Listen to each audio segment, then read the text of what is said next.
It is Monday. So you kind of know what that means already, right? It's back to the grind. It's back to embracing the grind. And I've been saying this for a while now. If you're a podcaster right now or a YouTuber right now, this is the season. This is the time of the year where you just want to just grind it out and make all these videos and content and shit like that. For any content creator right now, this is like Christmas time, if you will. Yeah, like you're working the holidays and shit almost. But anywho, it's a lot of stuff happening on this channel as we're heading on to Wrestlemania. We got, again, the Raw review tonight. We got the SmackDown Live review coming up tomorrow. NXT review as well this Wednesday. This Sunday, we return with Around the Point. The return of Around the Point live on the YouTube channel. That'll be our new Sunday show. And if you guys remember, last week, myself, Walter, and Big Mike, we did our return of the retro pay-per-view reviews because we're in the road to WrestleMania. And we did a retro review of WrestleMania 11. This week, we'll be recapping WrestleMania 23. That should be a really fun one. This one, though, was torture as fuck. Anywho, motherflowers, hey, how you all been? How's it going? Howdy, motherfuckers. It is Monday. Like I said, it's Monday. It is March the 11th, 2019. WrestleMania is like 27 days away. And I will be going to WrestleMania. It's going down. Holy crap, motherflower, it's going down. WrestleMania is going down, motherfuckers. We'll be in New York for WrestleMania weekend. Myself and Walter, that is. So if you see us, again, pass a blunt, if you will. This is your Monday Night Raw review. Raw tonight was live in Pittsburgh, Pennsylvania. And boy, oh boy. You know, this was the post-Raw from Fastlane. And again, these are the episodes that are supposed to get you excited for WrestleMania. Of all fucking things, WrestleMania. And I gotta say, Raw tonight, I'll be real about it, it just felt like, meh. To be honest with you. I just felt like there's stuff that, okay. But other than that, I just felt like these fuckers didn't even fucking try. And by the way, Batista finally got what he wanted. I can't wait for that match. Believe it or not, I cannot wait for that match. It's going to be good. It's going to be fucking good. Batista and Triple H, no holds bar. The Intercontinental title became a fucking hot potato. And apparently, all of a sudden, Dana Brooke is the fucking spokesperson for the women's division. Shit. God damn it. These motherfuckers. I gotta believe Dana Warrior's behind Dana Brooke coming out there tonight. I'm just saying. Alright. But anywho, guys, give me your thoughts in the comment thread below. Your thoughts on Monday Night Raw tonight. If you enjoy the show or not. If you're new to the channel, hit that subscribe button down below. Follow me on Twitter at HeelSteven. And all that fun stuff, guys. Alright. Alexa Bliss will host WrestleMania. That's right. But we'll see what happens with that. We'll see how all that goes down as well with Alexa Bliss hosting WrestleMania. I got a feeling something will happen, but we'll get there when we'll get there, all right? The show kicked off with The Shield. As you guys know, this past Sunday, literally last night on Fastlane, The Shield beat Drew McIntyre, Baron Corbin, and the almighty Bobby Lashley. They won. And tonight was their farewell on Monday Night Raw. Their fucking farewell. Roman talked about how everyone gonna go handle their business now, and how it's finally over. The Shield is no more, and they did the fist bump in the middle of the ring. Excuse me, there, and people were chanting for the Shield. And again, you know, he also endorsed Seth Rollins, saying that he is going to slay the Beast. He's gonna beat Brock Lesnar and bring home the Universal Championship. I thought, honestly, again, it was well done. I mean, do we need to see it again? No. But I thought overall, the idea of, okay, putting them out there, fine, doing the fist bump, fine, okay, it is what it is. It's done, right? And then Rollins in the ring by himself. And he's talking, and then he gets interrupted by Paul Heyman. Paul Heyman interrupts him and talks about WrestleMania, and then Rollins interrupts talking about how, you know, his client, that being Brock Lesnar, has trouble facing small guys. He had trouble facing Daniel Bryan, AJ Styles. He almost lost to Finn Balor. So he's had trouble in the past facing smaller guys. And then Paul Heyman rebuttal talking about how even though that could be true, but at the same time, you know, Brock Lesnar's had his opponents changed all this time. You know, originally he was supposed to face Jinder Mahal, ended up facing AJ Styles instead. He was supposed to face AJ, instead it became Daniel Bryan. He was supposed to face Braun Strowman at the Royal Rumble. Instead, that got changed to Finn Balor. So, in essence, it kind of did, you know, there was truth to that. But he'd been preparing for Rollins since the Rumble. He's going to beat him. And then, out of nowhere, we see Shelton Benjamin. Shelton Benjamin comes in, suplexes Seth Rollins from behind. Paul Heyman talks about how him and Brock and Benjamin been around for so long, how they known each other, how they were a tag team years ago when Brock was in developmental, when he just broke into the business. I think what people didn't mention, what they didn't mention, what I'm surprised they did not even do, is the fact that they were roommates in college at one time. They were college roommates. So I like the fact that, hey, you know, we're bringing in people from Brock's past, the people that, you know, to get Raw prepared, psyche out and shit like that. Then they had a match. And I thought the match, for what it was okay.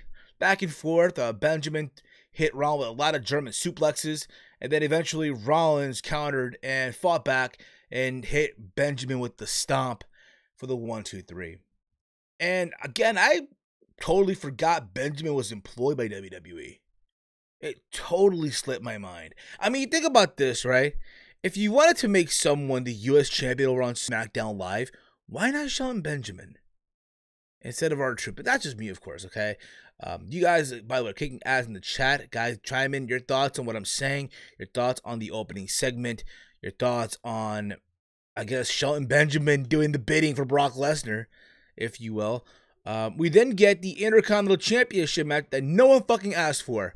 Finn Balor defending his title against the almighty Bobby Lashley. The same almighty Bobby Lashley who was part of the losing team last night at Fastlane. By the way, speaking of Fastlane, my Fastlane review is up here on the YouTube channel. If you have not checked it out yet, it's up in the video archives. You want to give it a listen, feel free to give it a listen whenever you get a chance.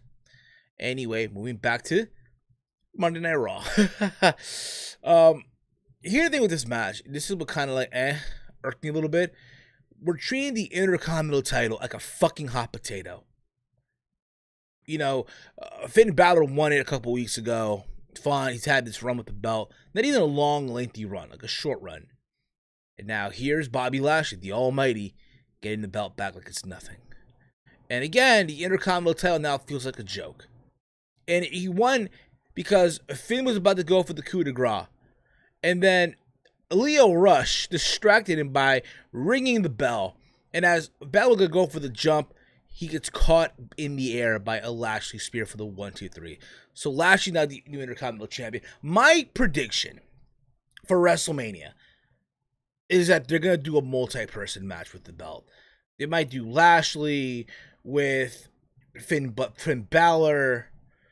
You can fucking throw in there, if you want, I guess, Dean Ambrose whenever he wakes the fuck up. You can throw in there, I guess, if you want, Elias. He ain't really doing shit right now. Hell, even throw in Leo Rush, because why the fuck not? I think that's what's going to happen as we head into WrestleMania. Raw sucked. My Detroit Lions balled out today. Fingers crossed for a good 1926. Good, all right, hopefully.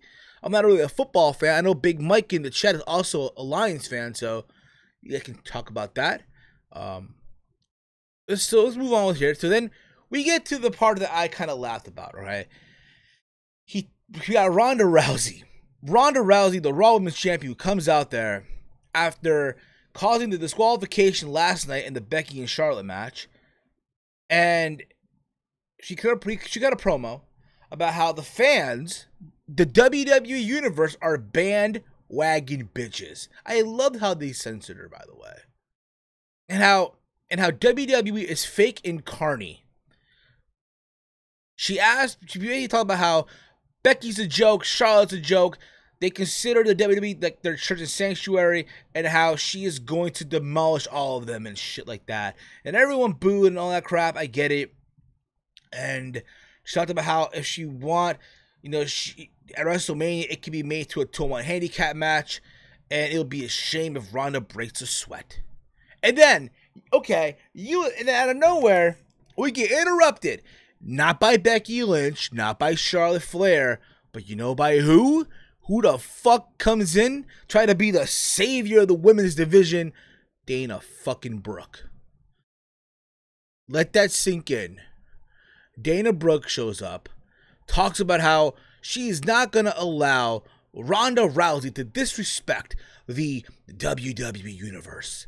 How she's not going to allow her to disrespect the women's locker room. How she loves WWE. How she loves the business.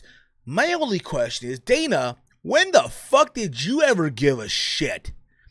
This whole time, I thought this whole time, hey, I thought she was probably doing some backstage role. I'm surprised that this bitch is still fucking employed. Isn't she still getting nailed by the guy from the New York Knicks? You know, Dana Brooke here came off like a drug addict. A drug addict who talks about getting help. She's gonna do, he or she is gonna do good. They're getting treatment, and then out of nowhere, you expect that person to fucking relapse. That's how the fuck she sounded in this damn whole segment. It came out cringeworthy. It came out corny. Let's be real about it. Who here really thought Dana Brooke? Come on, seriously here, seriously. It's so fucking stupid. All right, and she's like, I want my opportunity. I want to wrestle you for the Raw Women's title, open challenge. And then Ronda just beat the fuck out of her. And before she locked the armbar, she's like, you better pay me $60 if you want to see me lock in the armbar and shit. And she slapped an official, and that was it. And, okay, again, I get what they're trying to go with this. Ronda's making fun of the business, the fans, but I hate this notion. Okay, we brought out, of all fucking people, Dana Brooke to be the savior, and it was more like a disaster. It really, really was. I honestly feel like, that Dana Brooke was probably trying to go to catering, and I guess someone backstage put the sign to catering and try to fuck with her. Instead, she read the sign wrong and went to the fucking ring. I will not be surprised if Dana Warrior was behind this segment. Can you imagine that? Can you imagine for a minute if Dana Warrior was the bitch behind the fucking segment? How stupid that would have been. God damn it, yeah. We then get a tag team match playa, because why the fuck not? We had Aleister Black and Ricochet versus Bobby Roode and Chad Gable. They had a pretty cool match. Ricochet and Aleister Black did this double team finish combination for the win, where I want to say Ricochet did like a modified like GTS almost, where he had him up in a fireman's carry and then hit him with the knee, and then as he was out, Bobby Roode got hit with the Black Mass kick. Again, a very cool match, and then out of nowhere, the Revival attacked both Ricochet and Aleister Black. I predict that this is another multi-person match for WrestleMania. I hope not, but again, that's the vibe we're getting here. But the match itself was okay for what it was. We get Alexa Bliss in a moment of bliss where they're going to announce the host of WrestleMania 35. And I was expecting, okay, let's see who the fuck it's going to be. Maybe it's a celebrity. Maybe it's Hulk Hogan. It's in New York. Why the fuck would it not be? And it revealed that it will be herself, Alexa Bliss, as the host of WrestleMania. I mean, you got to have her do something. So why not? Let her do something. It's there. It is what it is. Okay, I'm fine with it. But don't be surprised, though. But don't be surprised if, as we get on to WrestleMania, get close, we find out this whole thing has been something that Alexa tried to set up, and it's someone else hosting WrestleMania. Apparently tonight was Dean's last Raw, and that's how they wanted to go out. I don't know about that. We'll see. We'll see about that. Damn, Dana moved on that fast from her BF that died. Wow, yeah, believe it. I think she's dating a guy from the New York Knicks, so there's that. Um, we get a backstage segment with Braun Strowman. They played a clip from last week where the two guys from Saturday Night Live, who were not present, by the way, they show up last week and they had the whole thing, and that one guy, Colin Jost, who got choked up because he asked Braun if everything there is real, and people got upset about it, and can understand, but hey, man, you know, it is what it is. I keep on saying that. I feel like I gotta make it into a shirt. It is what it is. I'm like fucking Max Holloway. It is what it is, man. 10th Island, yo. 10th Island. So they play all that, and they talk about, apparently it was headline news. How am I not surprised? And you see Aleister Black being interviewed, and I guess some guy in the back told him that apparently his car is waiting for him. And Braun's like, what are you talking about? So he goes back to the garage area, and there's a car, a gift from Colin Jost. And in the letter, talk about how he can't break this car, he can't destroy it like he did McMahon's limo, and shit like that. So Braun Strowman proceeds to destroy this car. It's a convertible, by the way. So he starts ripping it apart easily, might I add. Like it was nothing. Like he was just ripping through paper. And it's funny because apparently Mattel is coming out with a Braun Strowman action figure that features him with the car. If I can go on Twitter real quick, I know my boy Dean has on Twitter. Just 1 second here. God damn it, it's loading up right now. If I can just find his tweet right now as I proceed here. Just give me one moment, please. Here we go. I'm going on the Twitter machine right now. He has it right here. Apparently, because again, my boy Dean, he collects action figures and stuff like that. So if you want to check out his channel, go check him out at Dean Joseph Toy Vlogs. And apparently, it's right here. Apparently, so this is apparently what's gonna be coming out real soon. It's a wrecking Slammobile, basically. I have the tweet here. If anything, you guys want to see it, I'll have it here. But this is basically what they're going to be coming out with real soon. So it looked identical. The car in the action figure looks exactly like what you're seeing there, basically. And I know people kind of upset about it because apparently, there's a tweet, guys. Go give it a see. They're literally coming out with an action figure for Braun Strowman with the car as a wrecking action figure and shit like that. So that being said, all right, he then tells the guy that, hey, tell them that I'll see them live from New York and they'll get these hands. Now, this is what I think he meant by that. I think what he means is he's gonna go to Saturday Night Live. Because that's what I think will happen. Now, people are upset that, oh my God, we're going to have Braun Strowman be involved with some celebrity bullshit at WrestleMania. Let's be real about it, okay? The Braun Strowman experiment is done. It's dead. It's done. It's not, there's no way coming back from that, okay? They had their moment last year and they fucked up and not seizing the opportunity. It's time to move on, okay? That being said, it gets his name out there with, I guess, more mainstream names, if you will. But honestly, I can give two shits. We get Elias cutting a promo on Pittsburgh saying he told Antonio Brown to leave the city. He was interrupted by No Way Jose, who apparently has green hair. So he looks like a male version of a Naomi cosplay and gets beat up. Lacey Evans walked and walked back. No one gave a shit about that, too. We were supposed to have Nia Jax and Natalya, but Nia Jax won by disqualification when Beth Phoenix, who accompanied Natalya to the ring, immediately interfered, and both Phoenix and Natalya sent the heels packing. And then backstage, you see Bayley and Sasha beating up Tamina and Nia Jax. I smell multi-person match, which you knew they were going to do with these titles. So why the fuck not? Why the fuck not at this point, right? So from here, we go to the big confrontation of Batista and Triple H. So Batista comes out. He gets to the arena with a shitload of security guards. I'm talking like an entire fucking SWAT team of guys dressed in suits and shit. If you're asking what Gator I'm drinking right now, I am drinking Riptide Rush Gatorade. I should get Gatorade to fucking endorse me, I'm just saying. Okay? Can you imagine they endorse YouTubers? Imagine that, right? Gatorade endorsing YouTubers and content creators.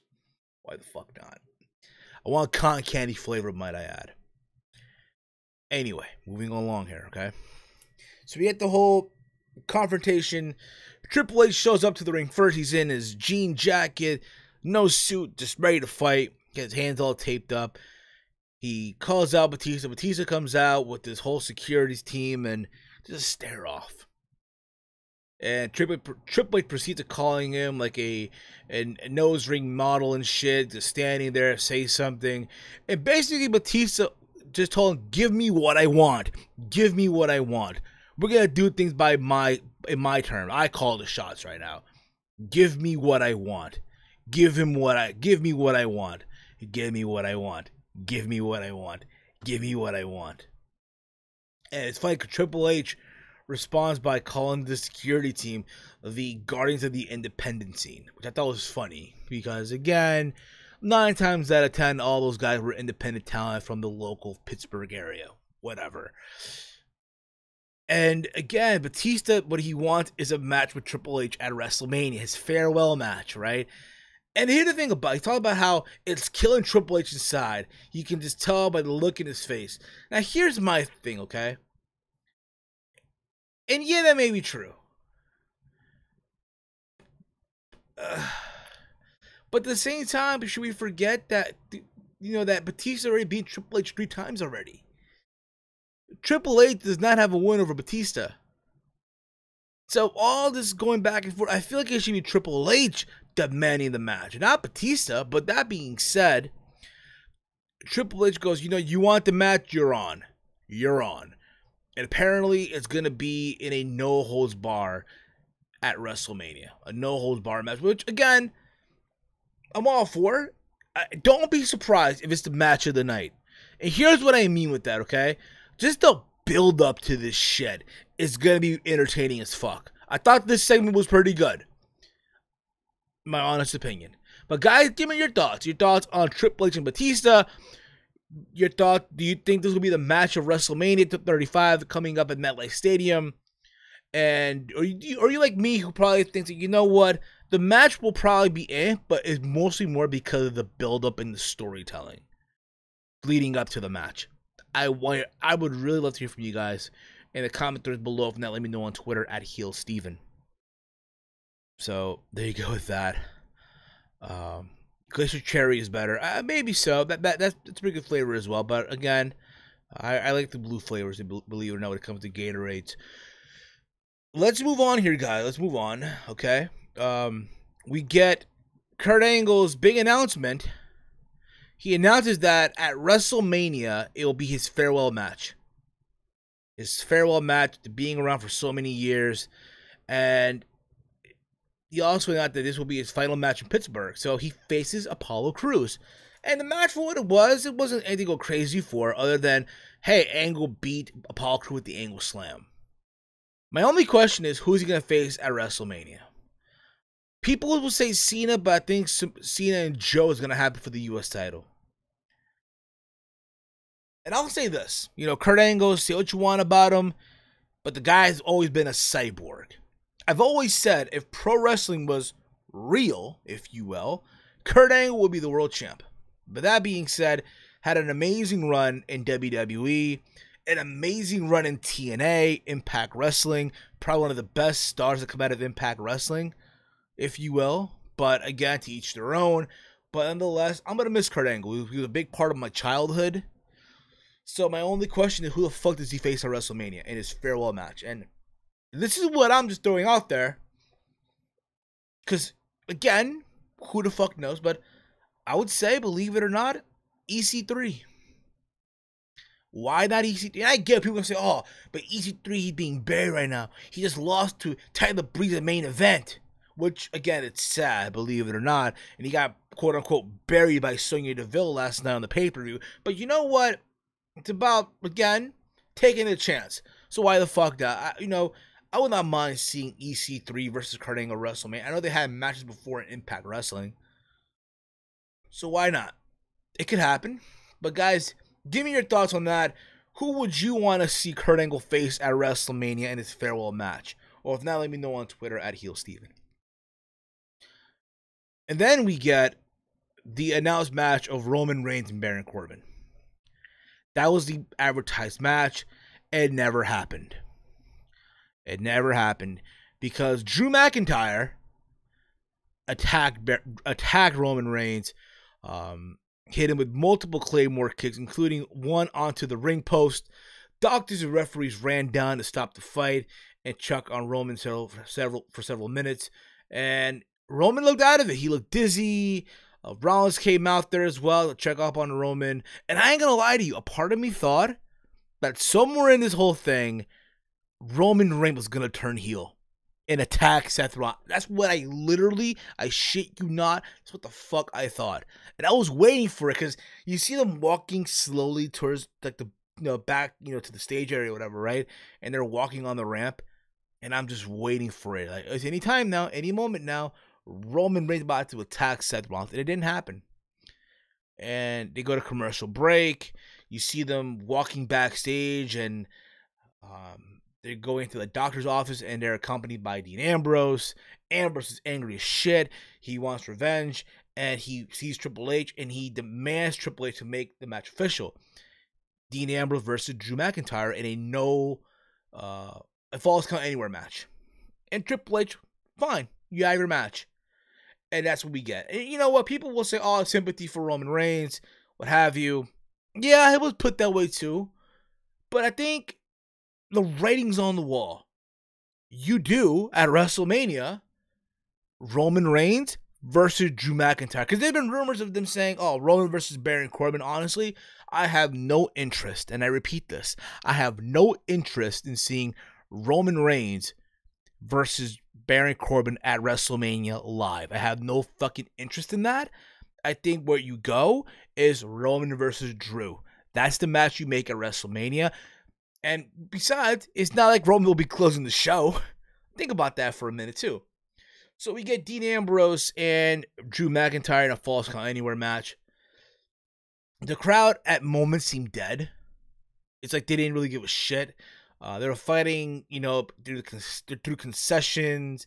They were fighting, through the crowd, just back and forth. And then we got to the spot where they're by the announce tables, right? They're by the announce table, and Drew McIntyre proceeds to stab Dean in the eye with a fucking pencil, which I thought was like, oh my god, holy shit! It looked scary. It looked fucking creepy as shit. Renee Young was even fucking, how dare he do that? What the fuck, right? And then because of that, again, Drew proceeds to hit the Claymore kick. He had Dean between the railing, right? Head between the railing and hit the Claymore kick and pinned him for the 1, 2, 3. And Drew's celebrating as Dean is crawling. And before they go off the air, McIntyre hits another fucking Claymore kick. And that's what they closed Monday Night Raw. Again, I thought that itself, again, you're giving momentum to Drew McIntyre. You're giving him momentum. You're showing him now as the new threat. Not just in Monday Night Raw, but I would say even in WWE. And it's the seeds being planted for a Roman Reigns versus Drew McIntyre match at WrestleMania. Granted, I think at this point in Juncture 2, you should have Drew McIntyre beat Roman Reigns at WrestleMania. But at the same time, let's be realistic here, that's not going to happen. It should, but it's not going to happen. Again, Raw tonight I felt like was meh. I did enjoy the Triple H Batista confrontation. I did enjoy, in some regard, the Shield farewell, moment, if you will. But everything else on the show just felt like mediocre at best. Bobby Lashley, the new Intercontinental Champion. Dana Brooke trying to fucking be the hero for the women's division. I didn't mention this also, but they also announced the latest inductees for the WWE Hall of Fame, that being Harlem Heat, that being Booker T and Stevie Ray. They're a tag team in WCW. So I guess for the WCW wing, fine, besides they're in New York. So Harlem Heat, Harlem being a borough or a town in New York, fine. So there you go with that too. So my question is, who the fuck does the induction for Harlem Heat? I'd say Hulk Hogan. Hulk Hogan, we coming for you! But you kind of get the idea. Okay? But guys, give me your thoughts on Monday Night Raw tonight. Did you enjoy the show? Did you not enjoy the show? Follow me on Twitter at HeelSteven. Raw was lackluster. Okay, by Phantom Lion. Adam Cole versus Kurt Angle. That could be,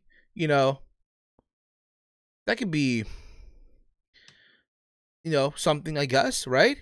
Especially the road to WrestleMania Raw. I agree with you on that. Adam Cole versus Kurt Angle by Sean Gordon. Corvin, oh, Steven, you know better. Roman turning heel after suffering cancer. Come on now. The dude's never going to be heel again, ever. Phantom Line, definitely not EC3. Taker, I was thinking that too. Undertaker versus Kurt Angle WrestleMania. That could be a good match. The only thing, though, I don't want to see Taker wrestle more than 5 minutes. I don't want to see it. I wonder who his opponent is. Batista is rusty like he was when he returned and did the whole run at Royal Rumble to WrestleMania 30, and I don't know. I believe he's already out. But I've also been hearing people say that apparently it's Dean Ambrose's way to get rid off TV. Well, we shall see. But again, guys, thank you for tuning in tonight. Again, I'll be back tomorrow for the SmackDown Live review. I am going to WrestleMania. I'm doing WrestleMania weekend. It's going down. If you see me in New York, pass me a fucking blunt. Reminder, I'll be back tomorrow for the SmackDown review. Wednesday's NXT. This Sunday is the return of Around the Point, our new Sunday show here on the YouTube channel from the good folks here from the Team Heel podcast. We'll be also this week doing another installment of the WrestleMania Retro Review as a Team Heel podcast extra. This past week we recapped WrestleMania 11. It was torture as all hell. These will be YouTube exclusives. So this week we'll be recapping WrestleMania 23 and so on and so forth as we get closer to WrestleMania. Thank you all for listening live, watching live. Follow me on Twitter at HeelSteven. I keep on saying that like constantly, but you get the idea. And that being said, guys, hate, comment, and subscribe. And I'm Steve, and I'll see you all. And I'm out like Janet's titties. Peace out, mother flowers.